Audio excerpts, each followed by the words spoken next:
De retour dans l'Africa Newsroom, Foued Ramani, professeur de mathématiques à l'Université de Constantine, est toujours avec nous. Et Maïs Moïsi, consultant bancaire, nous a rejoint. Maïs, bienvenue. Et le doctorant Emmanuel Kalunga également nous a rejoint. Merci d'être avec nous. Bonjour, merci.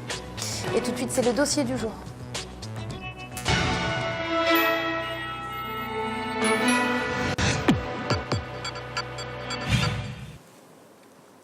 Les campus universitaires se révèlent être des lieux d'apprentissage pour les futurs leaders politiques. Les étudiants incarnent en effet les rudiments de l'engagement militant au sein d'associations ou encore de syndicats. L'exemple de Guillaume Soro, l'actuel président de l'Assemblée nationale en Côte d'Ivoire. Il a été secrétaire général de la FESCI, un puissant syndicat estudiantin ivoirien. Alors comment se pratique le syndicalisme à l'université?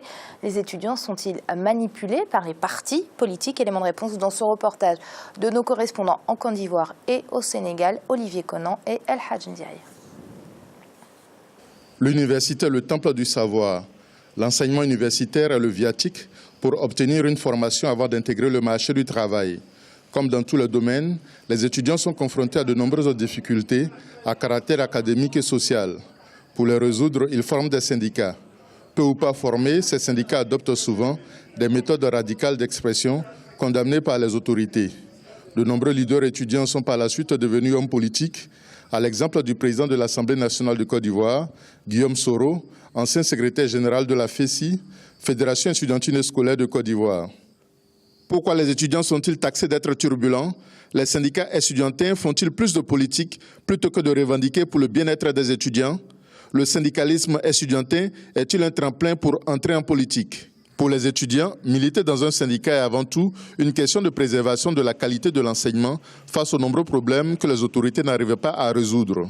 Depuis la reprise en 2012, nous sommes venus trouver un laboratoire qui était carrément désert. Les enseignants et nous avons décidé de faire le sacrifice, de commencer les cours vraiment sans le matériel. Alors que le matériel de TP représente 75% de l'information, on a décidé de faire les cours magistraux qui représentent seulement 25%. Après 2 années, on a vu que vraiment il n'y avait pas de solution pour l'UFR. On a décidé d'arrêter les cours, ce qui fait que depuis la reprise 2013-2014, il n'y a pas de cours chez nous. Aujourd'hui, beaucoup de récriminations sur les campus universitaires africains se résument au rejet du système LMD, licence, master, doctorat. Cette réforme est censée améliorer les chances des étudiants d'obtenir un emploi en ayant une formation professionnalisée. Ce que nous obtenons comme formation n'est plus adéquat avec le système professionnel. Vous voyez? Donc ce sont des problèmes auxquels il faille quand même qu'on réfléchisse à cela. Quel type de formation concrètement nous recevons? Parce qu'aujourd'hui, on nous dit que nous sommes dans le système LMD. C'est vrai. Mais au Bénin, on continue encore le système classique. Puisqu'aujourd'hui, moi, je ne suis pas en master, je suis en maîtrise. Ça veut dire que nous continuons quand même le système classique.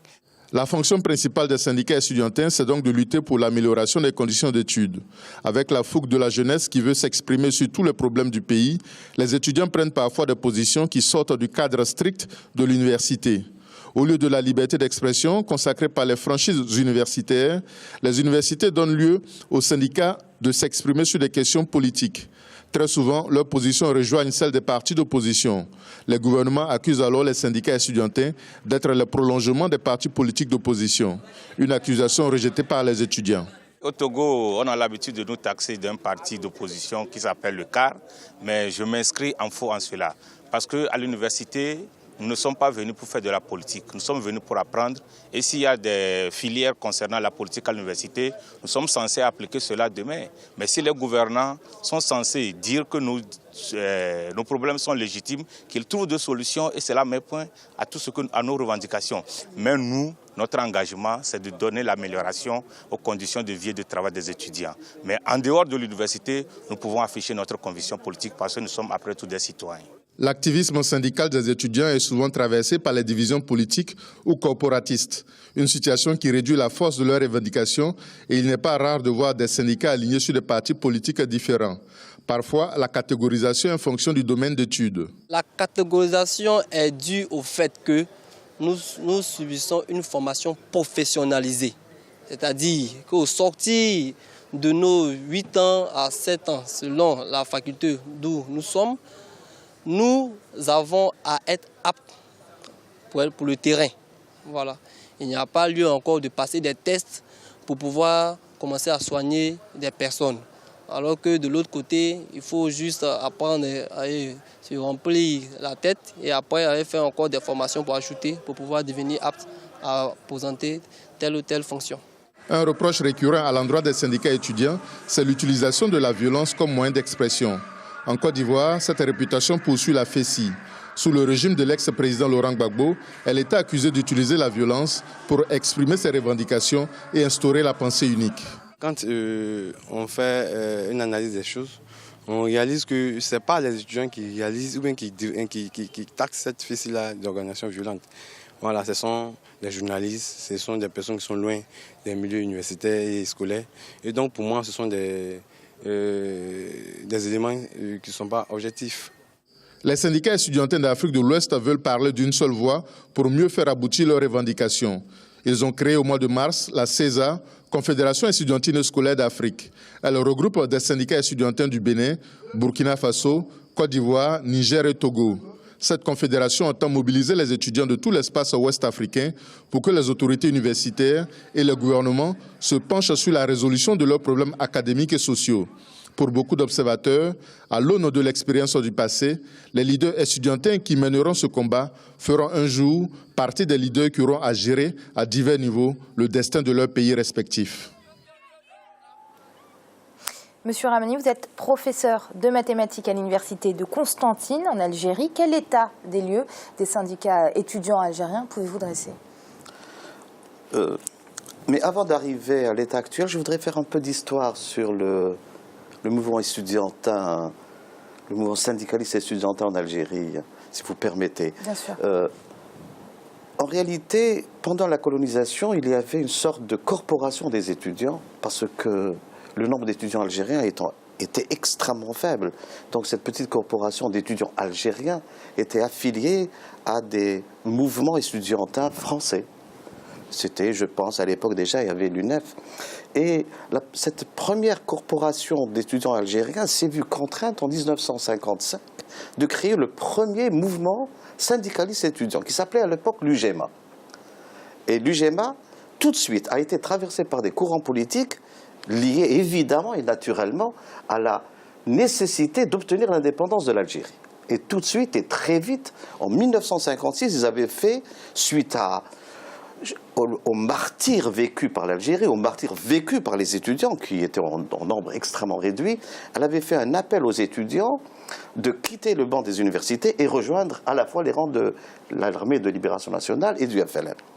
Et le mouvement a ainsi pris une ampleur considérable, il y a eu beaucoup d'indépendance. À mon avis, le premier mouvement indépendant des étudiants vient de cette période-là, 1956. Ensuite, on a connu tout de suite, à l'indépendance, donc finalement, le mouvement syndicaliste étudiant, on peut le partager en 3 étapes, ou en 4 même. Avant l'indépendance, à l'indépendance, pendant le parti unique et le multipartisme.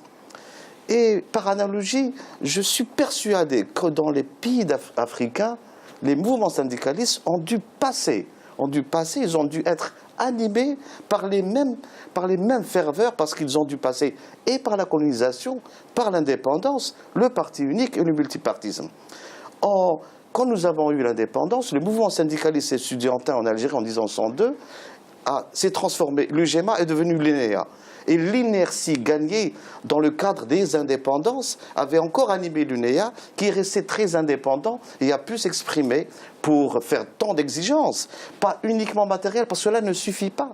Les étudiants ont très vite eu conscience que les exigences matérielles, l'exigence d'un haut niveau d'enseignement, d'une vraie carrière, devait être accompagné d'une vision politique. Il fallait construire la société.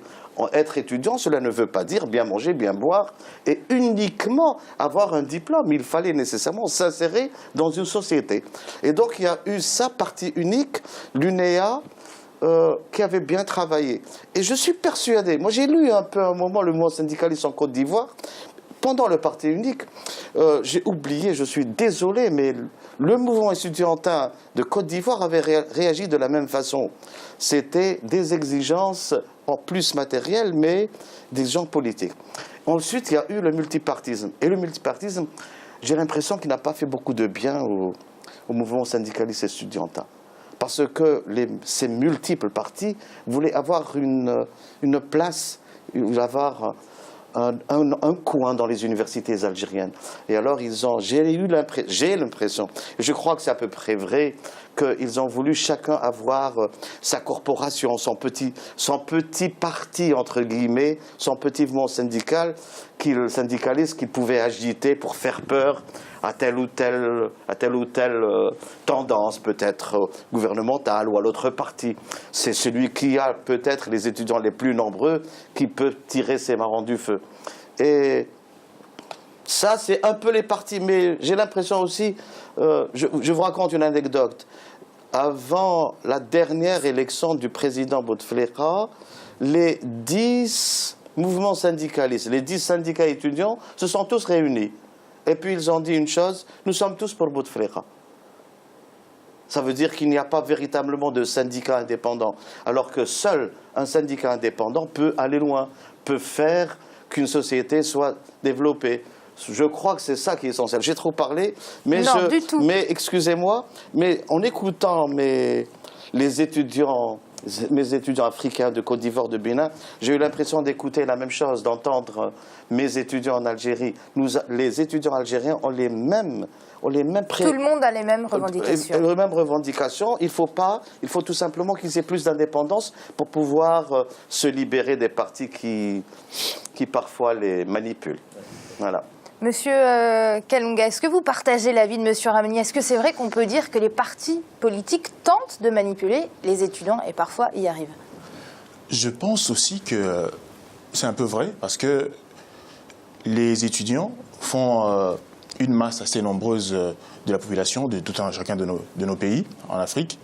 Et du coup, je pense qu'ils constituent une cible assez intéressante pour les politiciens et qui les sollicitent à plusieurs reprises. À chaque fois, ils veulent atteindre des objectifs. Ils passent souvent par les étudiants parce qu'ils sont nombreux et c'est une jeunesse qui est tout à fait dynamique et ça fait une pression qui peut bien s'exprimer quand on passe par les étudiants. Alors, aussi, les étudiants, on n'est pas uniquement, exclusivement utilisés par les partis politiques parce qu'en tant que citoyens de nos pays, on a une voix à dire, on a quelque chose à dire. On a des ambitions, on a nos aînés qui font déjà une vie, et nous, on a encore plein d'élan et plein d'espoir pour l'avenir. Et du coup, quand il y a des choses qui ne marchent pas, nous, on les ressent le premier. Quand il y a un taux de chômage qui s'élève, nous, on le ressent. Et donc, j'ai suivi là, il y a un étudiant qui disait que parfois, c'est les opposants, qui utilisent les étudiants. Mais je pense que c'est, à une certaine limite, à une certaine mesure, ce n'est pas nécessairement vrai. Parce que les opposants, si ils font bien leur travail d'opposant, c'est évidemment de voir ce qui ne marche pas avec le parti au pouvoir et rectifier. Et donc les étudiants ne faisant pas partie du parti au pouvoir, ils sont aussi dans l'obligation de mettre une certaine pression sur le gouvernement pour que les choses aillent de l'avant. Et du coup, dans ce sens-là, ils rejoindraient les partis de l'opposition sans tout à fait être membres ou quelque chose d'autre, mais juste quand on partage les mêmes idéaux, je pense qu'on peut les partager. Donc il n'y a pas seulement un souci de manipulation, mais un problème de partager certains idéaux. Et nous nous sentons tout à fait dans cette obligation de les rejoindre dans certains points. Ouais. Maïs, est-ce que les syndicats étudiants aujourd'hui en Afrique sont indépendants? Avant de répondre, je voudrais peut-être dire 2 ou 3 choses sur ce qu'ont dit mes amis. Déjà, si on se place du point de vue du droit, ce que nous appelons syndicats étudiants ne sont pas des syndicats. Ils n'ont pas les mêmes prérogatives que les syndicats professionnels. Les syndicats professionnels dans certains pays ont ce qu'on appelle par exemple la présomption irréfragable de représentativité. Lorsqu'on est un syndicat professionnel, les délégués du personnel font l'objet d'une certaine protection et il n'y a pas l'équivalent dans les syndicats étudiants. Donc du point de vue du droit, ce sont des associations tout court. On peut dire des associations représentatives des étudiants, mais ce ne sont pas des syndicats. La deuxième chose que je voudrais dire, c'est que l'université est le temple du savoir. C'est là qu'on apprend. Lorsqu'on est à l'université, on est à un certain niveau de maturité. Donc je veux croire que les étudiants peuvent avoir un point de vue. Ils peuvent même s'allier à certains partis politiques, comme on le voit dans les grandes démocraties. En France, on a tendance à dire que l'UNEF, qui est l'un des plus grands syndicats étudiants, est la pépinière du Parti socialiste. Et effectivement, on a un certain nombre de députés et de grands leaders socialistes, certains d'ailleurs au gouvernement aujourd'hui, qui sont des anciens de l'UNEF. Donc, je peux croire que sur le simple corpus idéologique, des étudiants se reconnaissent dans un mouvement politique ou dans un autre. Et d'ailleurs, lorsque on regarde non seulement le corpus des revendications ou le corpus idéologique, on se rend compte que les étudiants peuvent se retrouver avec des partis politiques, soit parce qu'ils partagent la même idéologie, soit par opposition aux partis au pouvoir qui appliquent la politique du gouvernement en matière d'éducation, ou simplement, soit avec le parti au pouvoir parce qu'ils estiment qu'ils sont bien lotis par cela. Et je voudrais terminer par ce qui concerne quand même l'essentiel des revendications pour les étudiants. Et il y a eu des écrits là-dessus. On en a identifié 4, essentiellement. La première d'entre elles relève des revendications dites matérielles. Tout ce qui concerne les infrastructures, la qualité des structures qui accueillent les étudiants. Les deuxièmes, ce sont les revendications pédagogiques, qui concernent la formation des enseignants, qui concernent tout ce qui relève du matériel didactique. La troisième, ce sont des revendications politiques. Lorsqu'on voit de plus en plus, dans la plupart des pays en Afrique, qu'on viole régulièrement les franchises scolaires et universitaires. Et la troisième, et c'est la plus importante, ce sont les revendications d'ordre éthique. Dans certains pays, on a parlé du Sénégal par exemple, on a vu des étudiants faire grève parce qu'il y avait des fuites des épreuves à la faculté de médecine de Dakar. Vous vous rendez bien compte que des gens qui estiment, tout en étant étudiants, parce que, in fine, la fuite des épreuves pourrait profiter aux étudiants d'une certaine façon, mais on se rend compte que des étudiants se disent « ce n'est pas bien, ce n'est pas normal, on veut avoir des épreuves et faire des examens dans des conditions saines, alors on va gréver parce qu'il y a des fuites ». Donc, une fois on regarde tout ça, c'est une sorte de microcosme de la société qu'on retrouve dans l'université. Et de ce point de vue, je pense que les étudiants ont leur place et ont tout ce qu'ils peuvent dire dans le débat sur la nation. Monsieur Ramani, très rapidement. Je suis tout à fait d'accord. Mais j'ai jamais dit que tous les étudiants étaient juste des moutons de Panurge.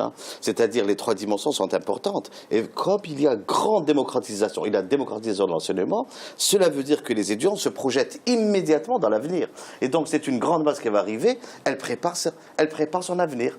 Préparer son avenir, ça veut dire c'est avoir une société, avoir une façon de vivre, avoir des idées et les moyens de bien vivre et de mener sa société et son pays, tout simplement. Mais là, c'est très vrai. Et c'est l'heure de marquer une nouvelle pause. On se retrouve très vite pour la suite de l'Africa Newsroom. À tout de suite.